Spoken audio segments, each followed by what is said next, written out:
নমস্কার সবাই। গ্রামের কাঠের উনুনের আমার ঠাকুমার হাতে বানানো একদম ঘরোয়া পদ্ধতিতে কাতলা মাছের ঝোল। এই রান্নার স্বাদ কিন্তু একদম আলাদা।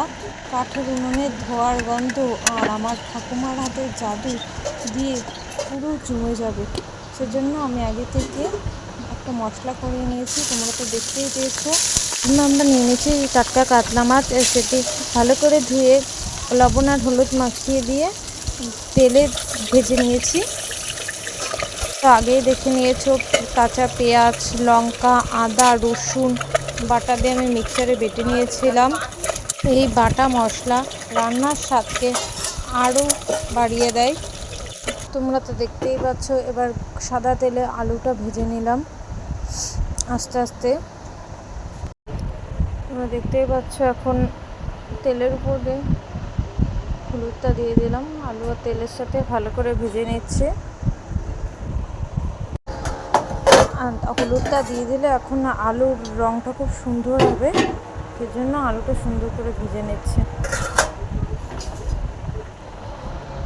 আলু ভাজা হচ্ছে এখন।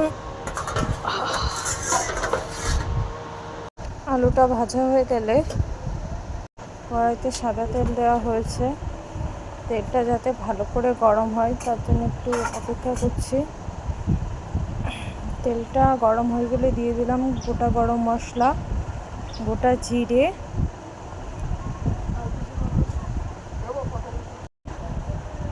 আর দিয়ে দেবো গোটা গরম মশলা।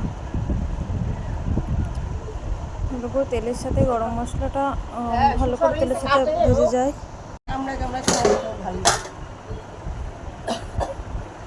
দিয়ে দেবো আগে থেকে মিক্সিতে বাটা যে মশলাটা ছিল, সে মশলাটা দিয়ে দিলাম তেলের উপরে।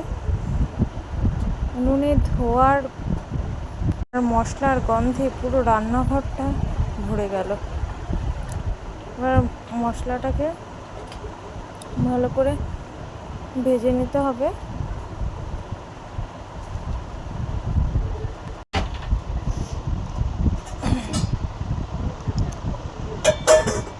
একটু ডিস্টার্ব হচ্ছিলো, ফোনটা ভালো করে বসছিল না। মশলা কষে এলে দিয়ে দিলাম অল্প একটু জল দিয়ে দিলাম, যাতে মশলাটা একটু ভালো কষানো হয়। লেগে যাচ্ছিলো উনুনে, জালটা বোধ হয় বেশি হয়েছিল। একটু লবণ দিয়ে দিলাম।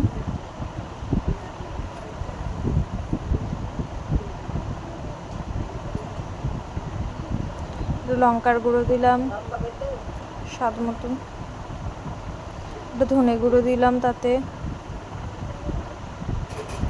জিরের গুঁড়োটা আর দিলাম না। জিরের গুঁড়োটা মশলার সাথে বেটে নিয়েছিলাম, খুন্তিতে ভালো করে কষিয়ে নিচ্ছি।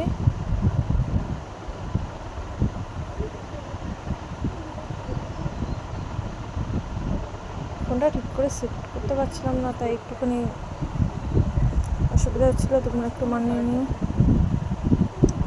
ভালো করে মশলাটা কষিয়ে না নিলে কাঁচা কাঁচা গন্ধ বেরোবে, তাই মশলাটা ভালো করে কষানো হচ্ছিলো।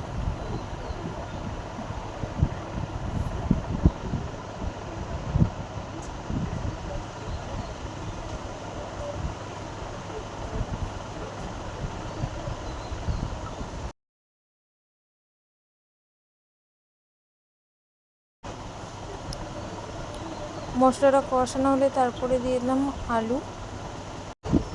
মশলার সাথে আলুটাকে ভালো করে ভেজে নিচ্ছি, যাতে রং আর স্বাদ আসে।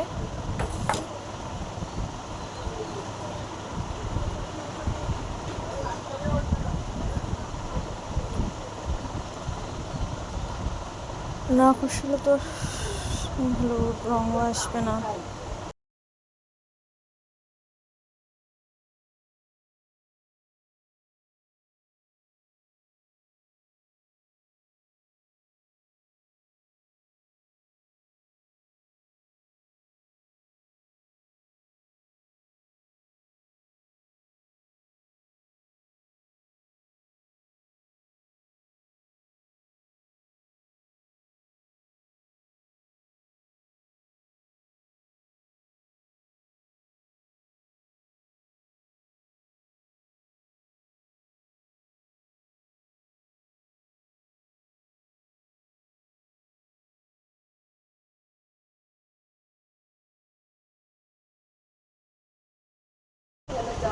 মশলা কষানো হয়ে গেলে এরপর পরিমাণ মতো গরম জল আগে থেকে করা ছিল, তাই গরম জলটা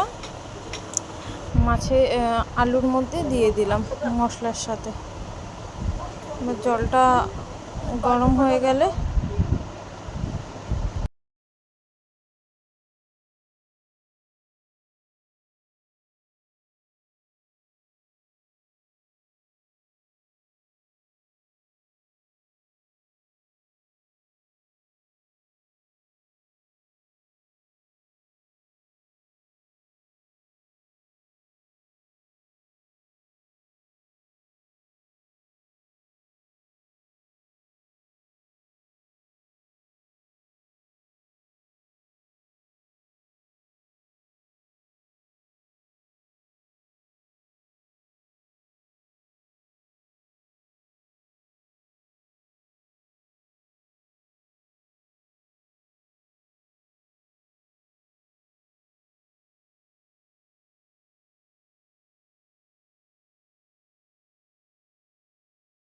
জল ফোটা শুরু করলে এরপর আস্তে আস্তে মাছগুলো দিয়ে দিচ্ছি।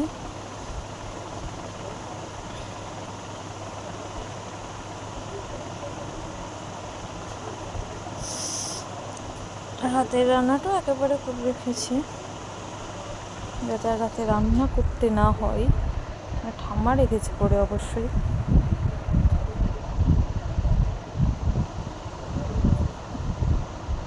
ধীরে ধীরে ঝোল যখন ঘন হয়ে উঠবে আমরা মাছটাকে নামিয়ে দেবো, মাছের ঝোলটাকে।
গরম ভাতের সাথে এই কাতলা মাছের রেসিপিটা খেতে সত্যিই অসাধারণ।